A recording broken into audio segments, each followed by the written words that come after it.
Namaste and welcome.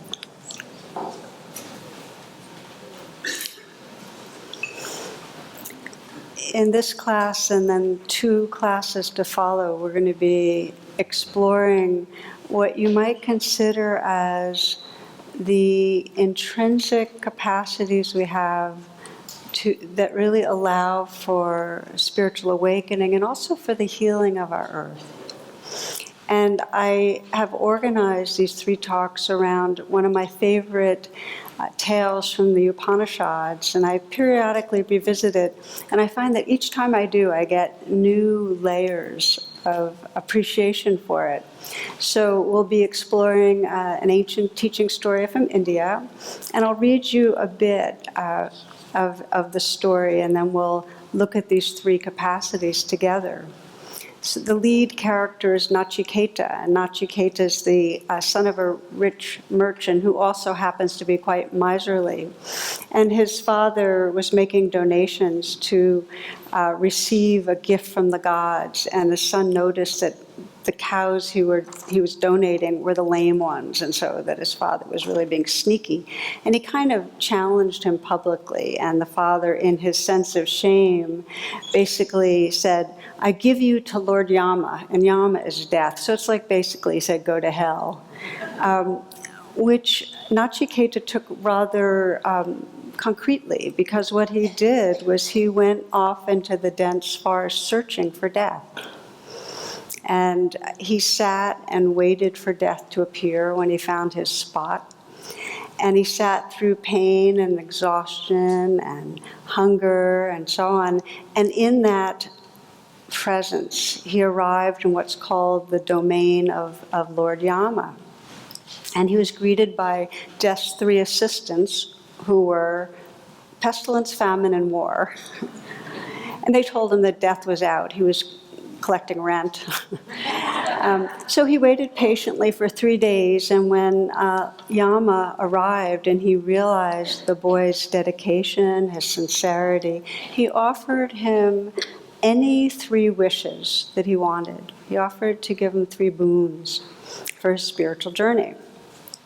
So Nachiketa's first wish was peace with his father, that all was forgiven, and really the capacity of a forgiving heart, because he knew that he couldn't be free if he was pushing his father, himself, or anyone out of his heart. So that was the first wish that he was granted, he was granted that wish, and his heart opened. He did that releasing, and he had an experience of freedom there. The second wish was called inner fire, what he wished for. Inner fire is that energy within us that's very pure and very sincere, that is completely in touch with what most matters. It's that energy that knows what we long for and then carries us towards it. And it gives us that courage to go for it. And that was granted also. He said for his third wish that he wanted to realize the truth of what is beyond death, the mystery of that which is timeless, which is immortal. Now, when he said that, Lord Yama was surprised. He said, you can have anything, beautiful maidens and chariots with the fastest horses and palaces and all fathomable riches. Why would you want this? But Nachiketa wasn't easily derailed. He basically responded, won't these all eventually return to your kingdom? Lord of Death agreed, and he gave him a final gift, and it was a mirror. He said that he couldn't give him directly the wisdom, but it would arise as he looked into his own heart and mind and asked the most fundamental question, which is, who am I? So as the story goes, Nachiketa gazed into the mirror and entered into this inquiry, and in time all delusion fell away, and he discovered the radiance and the purity, really the loving awareness that's at the source of all beings, his own and all beings. He discovered that unitive, loving presence that is our source, and he was free. So that's the general outlines. We're going to go more into the story at different times, but that's the outline of the Nachiketa story. And it's an interesting question for all of us. in the face of reality, that this life comes and goes, that it's fleeting, what would you ask for? What are the capacities or strengths that you would ask for? What would we ask for as a collective? What would we wish were the qualities we had as a collective in the face of a society or a world that has deep challenges? What would we wish for our culture? So these are the questions we're looking at. So Nachiketa asks for these three gifts of forgiving, letting go of the armoring of his heart, of tapping into that inner fire of knowing what really mattered, and of the realization of timeless awareness of really who we are. And what we're going to do is look at each of those gifts, and we're going to take them one by one. This first class, we're going to really look at forgiveness. And how do we let go of that armoring that ends up stopping us from loving freely? So that'll be the first one. And what we'll explore really, and this is for each of the gifts, whatever we practice regularly grows stronger. So if we're practicing blame and judgment, it just keeps on deepening the grooves. So each of these is a training. How do we pay attention in a way that really shifts our habits and shifts our experience day to day? The kind of shift we're really looking at is the one that Nachiketa experiences, the shift from a preoccupation as a separate egoic self, where we go around in this kind of bubble most of the time, and most of our thoughts are about moi, how can I be more comfortable? How can I get through this next challenge? How can I get more done? I, and I won't ask for a hand raise of how many of you find that's what goes on for you. But self-centered, it's a shift from that egoic state, which actually isn't very pleasant, to a quality of presence that feels a sense of belonging, of interconnectedness with this natural world and with all beings, and that can then act on behalf of all of life. So, the beginning of Nachiketa's journey is one of disillusion, and this is really how life goes, that we are navigating through and things fall apart, things don't cooperate. Most basically, it's the nature of life that what we want to hold on to, we can't. And we get disillusioned. We start realizing that these bodies are going on us, and these memories are going on us, and the people around us die or leave or don't behave or whatever they do, but things don't work. So there's disillusionment, and very often it's deep suffering, of betrayal, of feeling deserted or rejected, real deep loss. And that's what happened with Nachiketa, a real severing of belonging with his father. And in the Nachiketa story, some of the parts I didn't tell you is he had also lost some friends that had died when they were young, so he was really facing mortality. Okay, so here we are, and we're moving through our lives, and we get disillusioned. Something happens. A relationship falls apart, or we lose somebody that's dear. Or we lose the job that we had really that we loved, or something happens. We generally respond in one of two different ways. And one way we respond is part of our kind of fight, flight, freeze strategy. It's from kind of the more primitive part of our brain, and that's the part that gets reactive and blames others or blames ourselves, completely withdraws, goes into battle mode, whatever it is. But we get hooked in that way. We get compulsive, we get obsessive. And what that does, especially because the primary way that we react is to blame, is to judge, it reinforces the identity of victim, which is, when we talk about ego identities, one of the prime ones that we get caught in. Okay? So that's one way that we can go. The other way that we can respond is to evolve. It's like when we hit stress, we either, start spinning in old reactivity, or we evolve, we adapt, we expand. We call on a deeper kind of resourcefulness that has to do with love and mindfulness and compassion.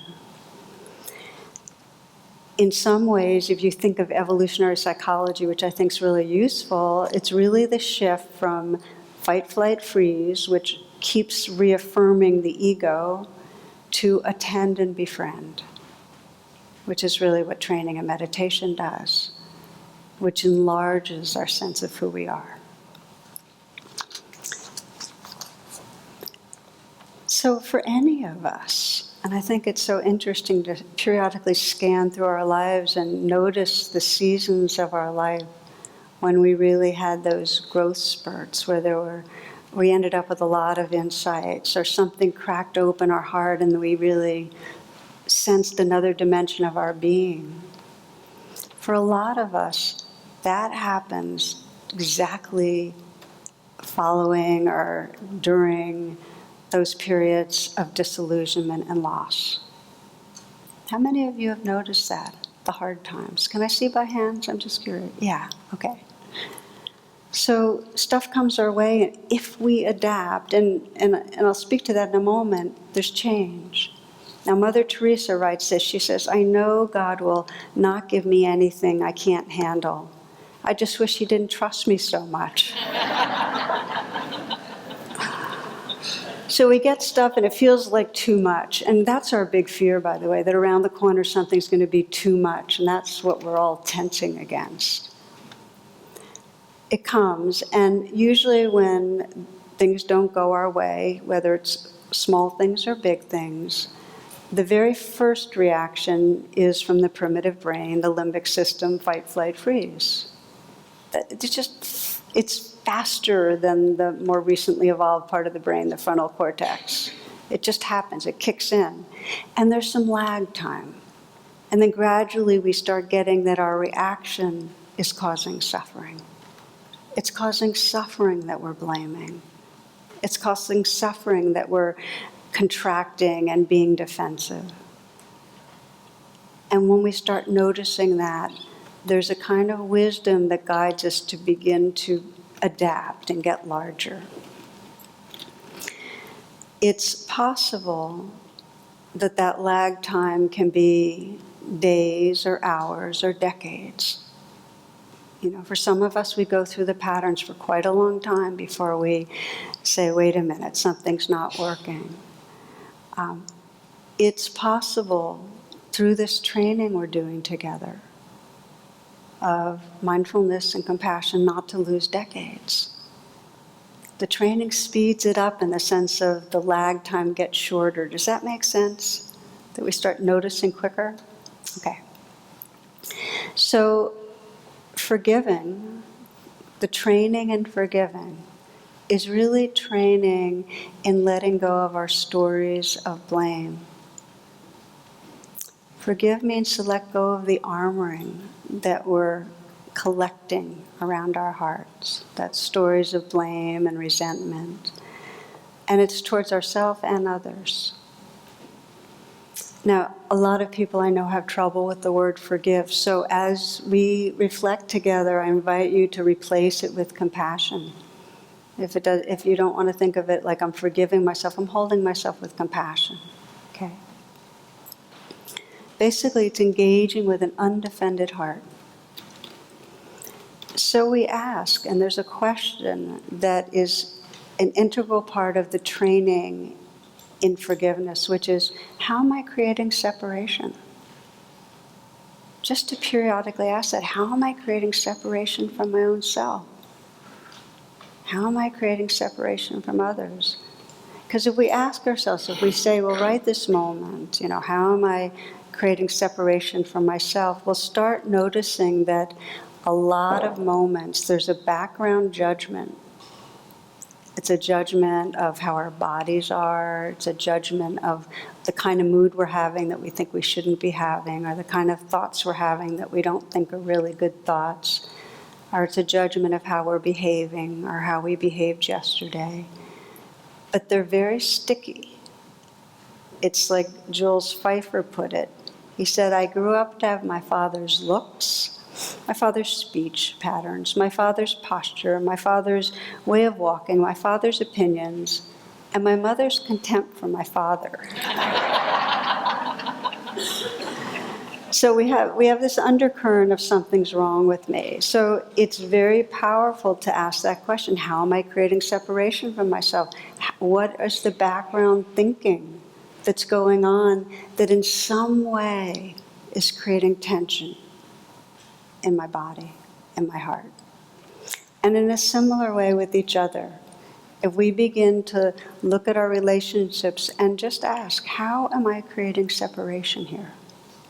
It's a powerful question. You know, are we doing it directly through critique or through our behaviors? Are we trying to control others?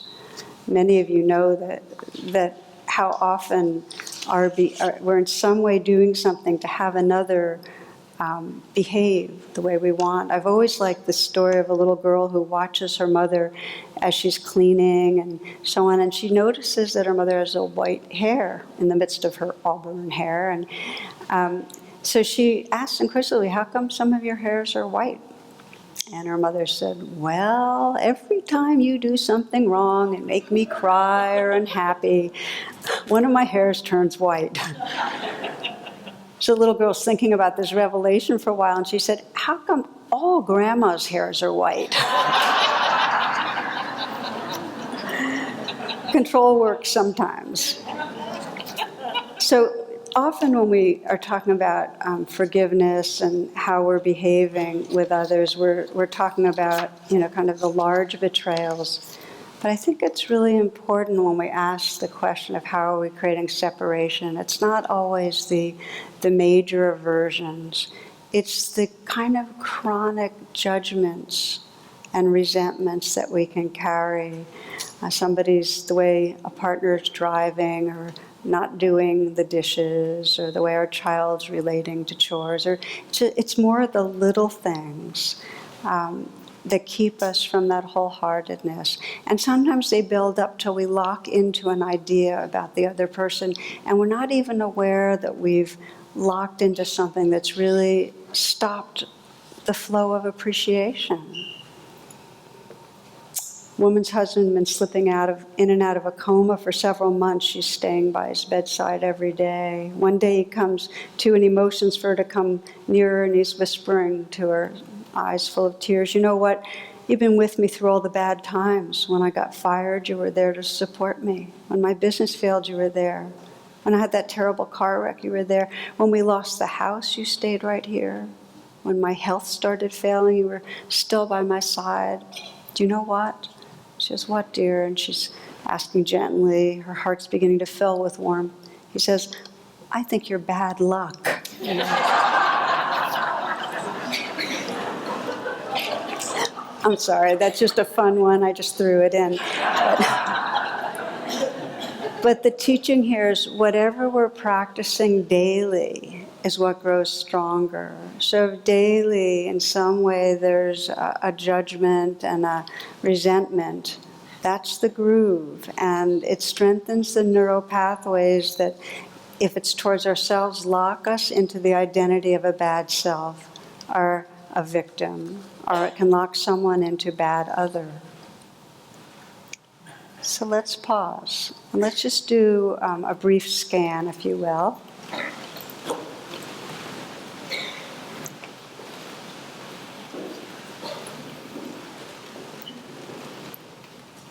I sometimes call this a forgiveness scan, and you can do this in a daily way, in a very, and not take long.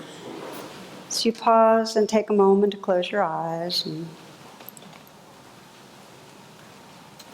feel yourself right here. Feel your breath and feel your body.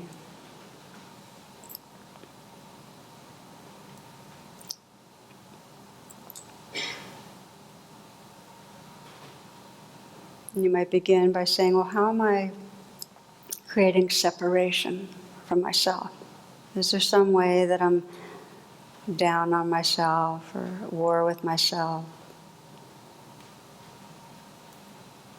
Is there something in some way that you can bring into awareness where you've been holding against yourself?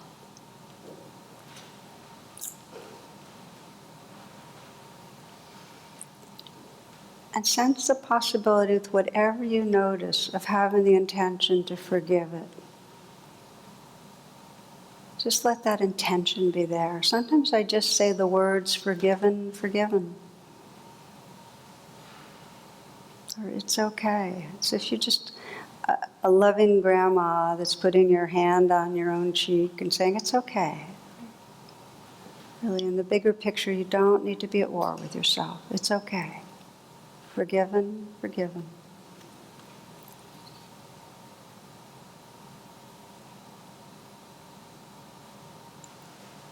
What are you blaming yourself for?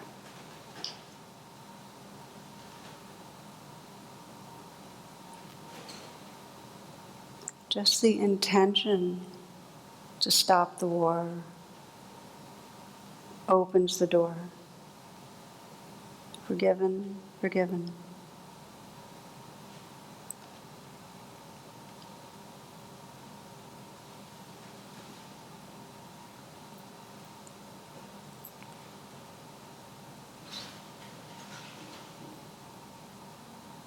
You can widen the inquiry to look at your relationships with others, just to bring the scan to the field of those that you interact with regularly.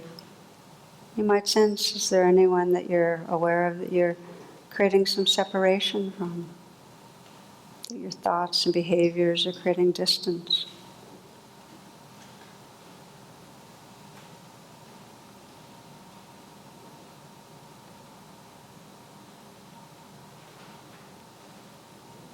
And again, simply the intention to not be pushing another out of your heart. Simply the intention can help to clear the field some.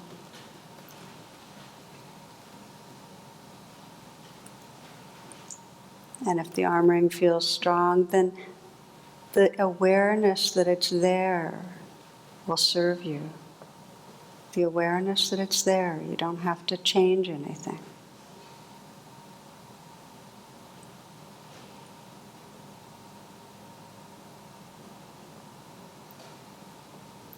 So we use this inquiry, how am I creating separation, to bring into consciousness the armoring. And sometimes soften it. But even if we don't soften it, just bringing it into awareness begins to position us towards looking towards freedom. Now you can open your eyes if you'd like. Many people will ask the question, but really, isn't it natural to blame? And isn't it natural if somebody has violated me not to forgive them? And so I just want to slow down here and say that aggression and anger is absolutely a part of our survival equipment, and every emotion has its intelligence. Every emotion. Anger lets us know that we've been violated and we need to do something. So if somebody's injured us, anger and not forgiving, feeling armored, that armoring is like having a scab over a very raw wound. We need that for a time. But what would happen if your scabs never fell off? And if your habit became to always have scabs? That's the idea here. That anger has its time and place, as does not forgiving. But then as we gain our resilience, we start waking up out of that. We have the strength to let go and be back in the mix again. The problem is if we don't forgive, we can't move on. It's a developmental arrest. We're in a trance. And if you're aware of the habit of blame and you're listening to this, don't blame the blaming, because we all get caught in it. We can see in relationships how quickly it comes up. That as soon as we feel insulted, overlooked, misunderstood, criticized, how quickly our injury morphs right into blame. It happens to all of us. I have one of my favorite readings are some letters that dear Abby admitted she was at a loss to answer. I just want to read you a couple of them. Dear Abby, I suspected my husband's been fooling around, and when confronted with the evidence, he denied everything and said it would never happen again. Dear Abby, I have a man I can't trust. He cheats so much, I'm not even sure the baby I'm carrying is his. It goes on, but you get the idea. It's a habit of blame. It's a primitive reaction. It's faster than the parts of us that might say, hey, wait a minute, this isn't healthy. But we get caught in it. The biggest thing is, though, when we've been hurt, we're afraid to forgive. I want to speak to that because we have a fear that if we forgive, it'll happen again, or things will get worse, that we won't be able to control it. Maybe if we forgive, then it's like saying, okay, then I was wrong. So I want to just take a moment to clarify what forgiving is and what it isn't. Forgiving's not approving. It's not like saying, oh, this was okay or right. It's not like saying it's okay that you insulted or abused me. In fact, we need wise discrimination because we need to be able to recognize when something's unhealthy, but we don't need to hate the person for it. We can disapprove of the behavior, but not hate the person. So forgiving doesn't mean that we get rid of boundaries. In fact, we need boundaries. Forgiving is a way of releasing our heart so it's not caught in blame, so we have the intelligence to know which boundaries are going to serve and which aren't. We have a fear that if we forgive, we're going to be passive. That we're going to if we let go of blame or hatred, we're just going to sit and just, people will steamroll over us. It's not so. The actual reality is that when we let go of the blaming, it opens us to a place where we get in touch with our care and our intelligence. We actually can act with more clarity. So you can say, I forgive, and vow to not let something happen again. You can really commit yourself. The point is that you're not building the scabs that cover up your heart. When we are stuck in resentment and in blame, we are in a trance. And by that I mean the world is being filtered through a primitive part of our brain, and we're no longer able to see really who the other is. We're just seeing the dimension of them that we think is the cause of wrong. And we're in a trance because we're caught in a very small sense of our own being as a victimized self. Check this out for a moment. Again, let me invite you to close your eyes and reflect.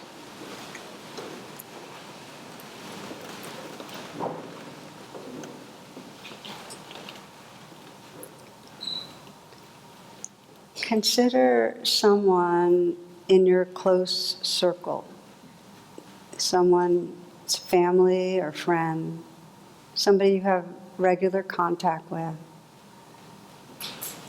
somebody that matters to you, but someone who you tend to feel judgmental about,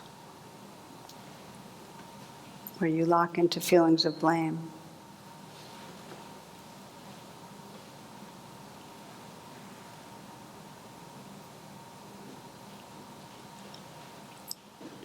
And when you come up with a person, it could be work, family, friend,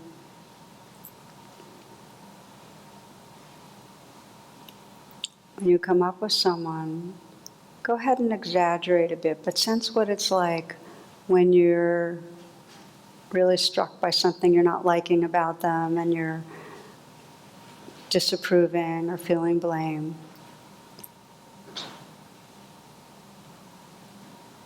Notice what your view of that person's like, what you're seeing, how they're appearing in the movie of the mind.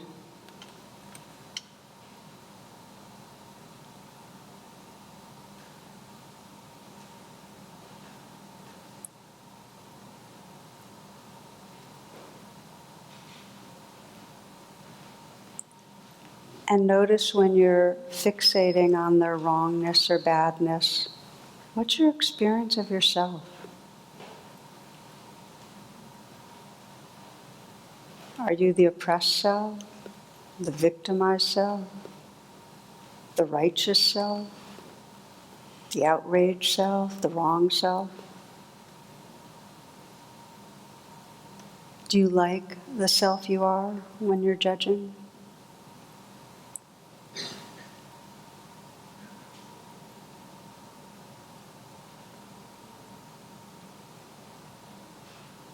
You might take a moment to think of this person and something that you appreciate about this person.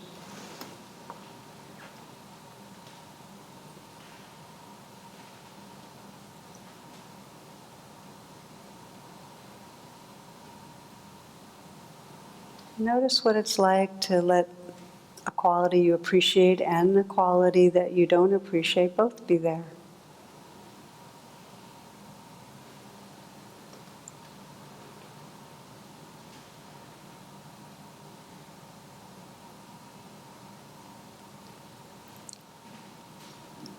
Our path is one of widening our attention,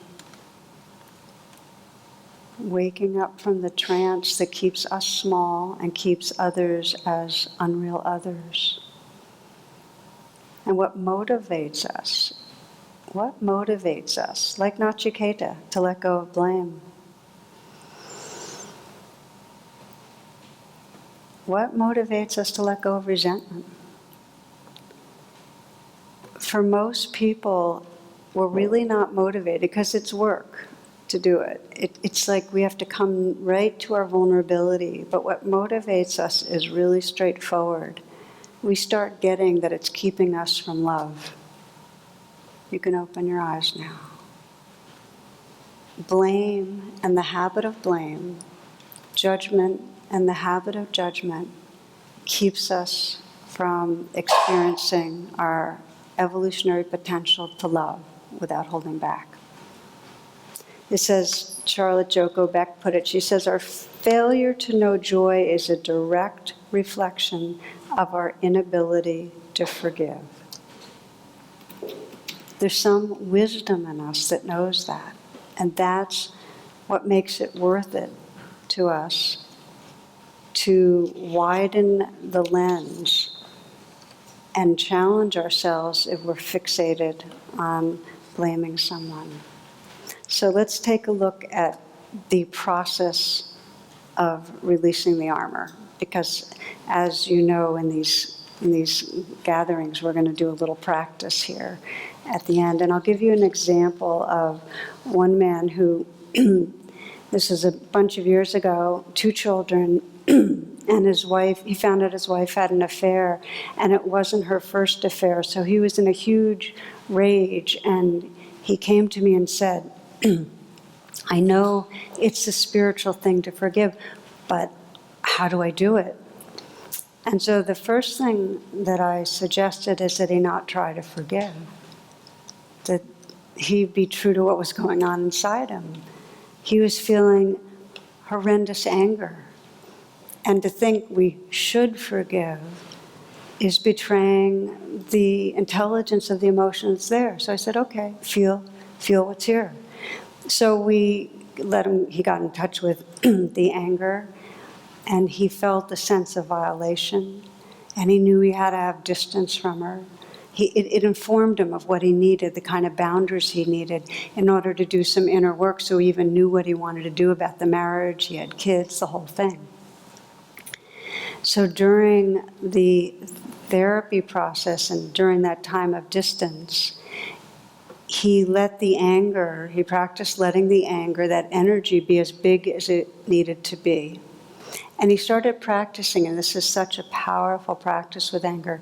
First of all, a lot of us have some ethic in us that says it's bad to be angry. So for me, when anger comes up, often I'll say, forgiven, forgiven, to the anger. And it's not like, oh, I've sinned by having anger, but it's forgiven. It's not that at all. It's like saying, oh, this is an energy that has as much right, belongs here as much as anything else. Anger belongs. So he let it belong. He let it be as big as it was. But he didn't get caught up in the stories of anger. It was more the energy of the anger. And when he let it be as big as it was, he started finding underneath that anger a really deep sense of shame. Like really what was going on was a feeling that he had been rejected because he wasn't able to be intimate. He had been busy, he had been preoccupied, he had been avoidant, and he was not really the partner she wanted. And he felt ashamed of that. He also got in touch underneath the anger with feeling unloved, unlovable. He had been rejected. She really cared, she would have stuck it out with him. So that's what he got in contact with. If I had just said, yeah, you need to forgive, he would have never gone under the anger and found that shame and that hurt that he needed to be with. And that's when he could begin really bringing some self-compassion. And his friends and his support group, that's where the healing happened. He could bring kindness to that very young place in him that felt ashamed and unlovable. And it was only when he had brought that compassion inward, really felt that care holding his inner vulnerability, that he could then look at her and step out of the trance of bad person, enemy, and see, oh, so what's really going on for her? And he could see, for her, as he deepened the attention, her own fears about aging, about loneliness, the disappointments in her life. He could see how she had her leg in a trap, as we sometimes say, that she was caught in hurt in her own way, in suffering in her own way. Because whenever someone is behaving in a way you don't like, you can assume underneath that there's suffering. So he was able to see that. So they worked it out. They got divorced, they're co-parenting, but it's without the kind of bitterness that comes when we live in that trance of blame. So I give that example because it's a real practice. We don't just forgive, like decide, oh, I'm going to forgive. It really requires getting in touch with the vulnerability we're avoiding, because not forgiving is the armoring that's covering it over. If you let go of the armoring, you have to touch what's there. It takes courage. But the gift is that when we do it, we've let go of armor that's also got in the way of loving others and loving ourselves. Now, we talk often about this training and what happens with Nachiketa as a kind of liberating, a spiritual liberation that frees us, but it really frees others as well. Because the very same process that we go through inwardly to let go of armor is the same process we need to go through as societies, as groups of people. We need to be able to touch into the vulnerability and be in contact with each other so that we can really move towards peace. I want to share a story that touched me, that really was a expression of this, where we start to learn how to see what Longfellow calls the secret suffering of our enemies, and in that way start to come together. It's the only hope for peace on earth, is that those that are at war come into enough dialogue so they can see how their legs are in a trap, how each is suffering. Bassam Araman, Palestinian, he in 2005 co-founded the Combatants for Peace, which is an organization of former Israeli and Palestinian combatants in non-violent struggle against occupancy. He says, as a child, I fought the occupation by raising the Palestinian flag in our playground. We never felt safe. We were always running from jeeps to avoid the soldiers beating us. Our homes were invaded and children were killed. At the age of 12, I joined a demonstration where a boy was shot by a soldier. I watched him die in front of me. I became part of the Palestinian struggle. We called ourselves freedom fighters, but the outside world called us terrorists. I got arrested in 1985 at the age of 17 and received a 7-year prison sentence. We had been hurling grenades, rocks and grenades at jeeps, at Israeli jeeps. 2 of them exploded. No one was injured, but we were caught. Our jailers taught us how to continue hating and resisting.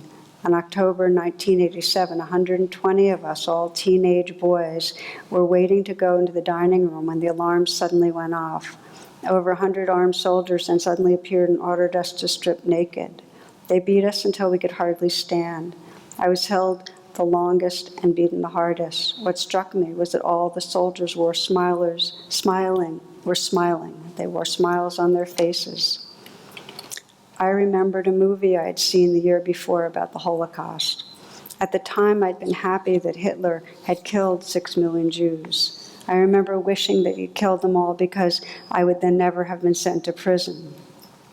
But some minutes into the movie, I found myself crying and feeling angry that the Jews were being herded into gas chambers without fighting back. If they knew they were going to die, why didn't they scream out? I tried to hide my tears from the other prisoners. They wouldn't have understood why I was crying about the pain of my oppressors. It was the first time I felt empathy. I slowly realized that the Israeli occupation was because of the Holocaust, and I decided to try to understand who the Jews were. This led to a conversation with a prison guard. It was the start of a dialogue and a friendship. We discovered many similarities, and some months later, the guard said he understood now that we were not settlers. He even became a supporter of Palestinian struggle. Seeing how this transformation happened through dialogue and without force made me realize that the only way to peace was through nonviolence. Our dialogue enabled us both to see each other's purity of heart and good intent. In 2005, some of us who believed in nonviolence started meeting in secret with former Israeli soldiers. We were meeting as true enemies who wanted to speak.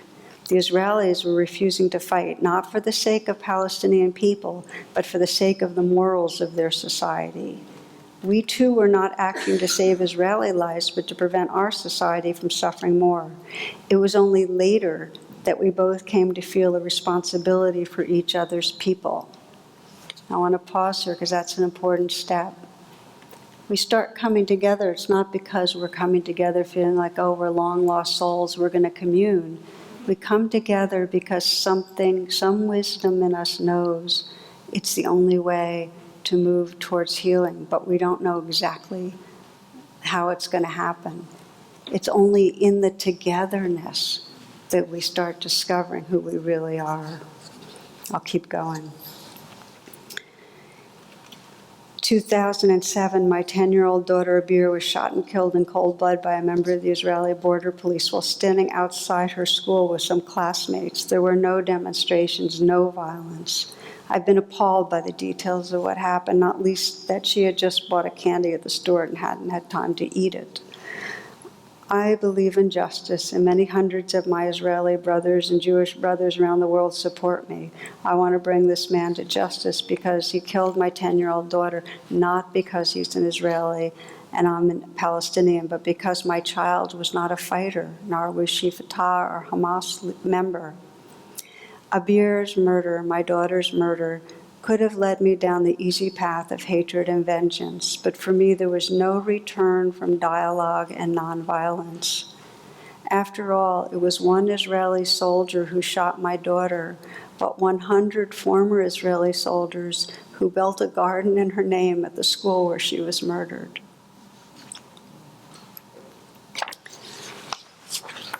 This is awakening from the trance. The trance is that there's just a bad guy over there and they're two-dimensional.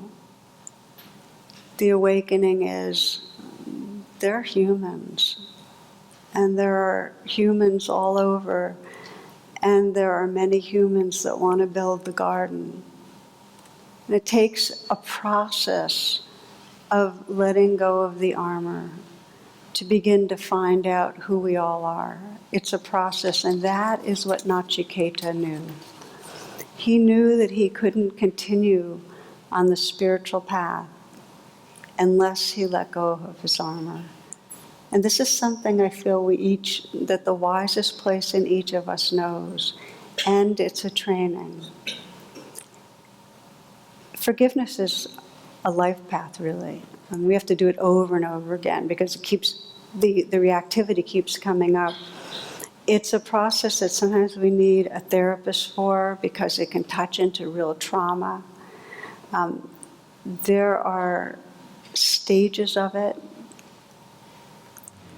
Even if we don't feel we have the capacity, it's okay. We can't will forgiveness, but we can be willing. And this is where the hope is. That each one of us, if just our time right now together, listening makes us a few degrees more willing to pay attention. How am I creating separation? A few degrees more willing, having that intention to open the door. That's the energy that begins to bring more peace to this world. So let's just close together. We'll sit, take a few moments.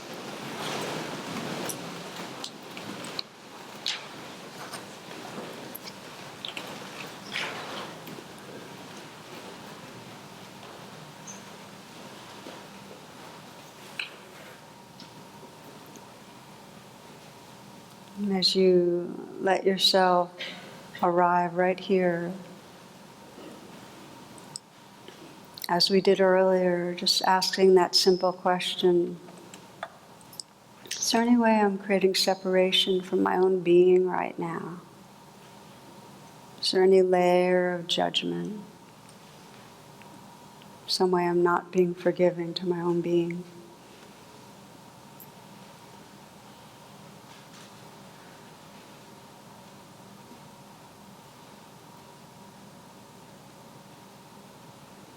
And with whatever you notice, sense the intention to include your own being in your heart.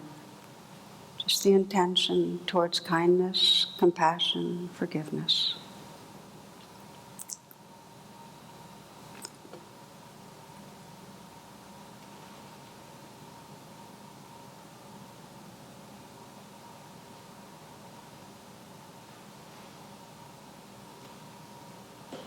The training begins with our intention to let go of the armoring. And then we ask the question, kind of scanning the people in our life, picking one person that matters to you, where there's a habit of blame or judgment. How am I creating separation?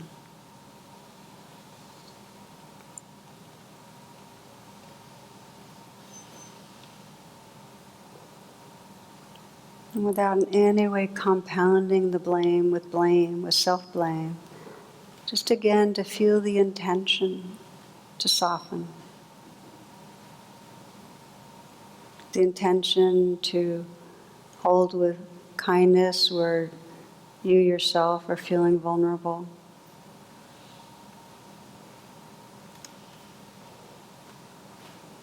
And the intention to wake up out of the trance that keeps that other person appearing in a limited way. To remember how they too are in some way caught with unmet needs, with suffering. To remember their goodness. To have the intention to include this being in your heart.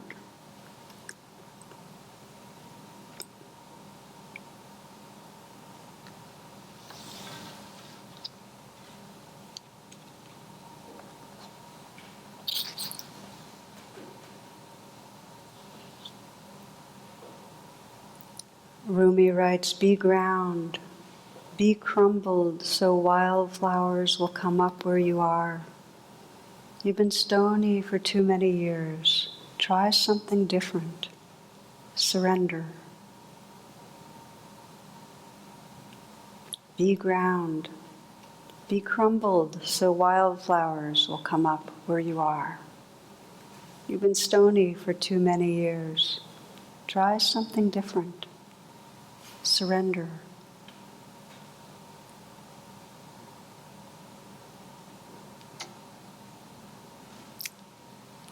Thank you for your kind attention.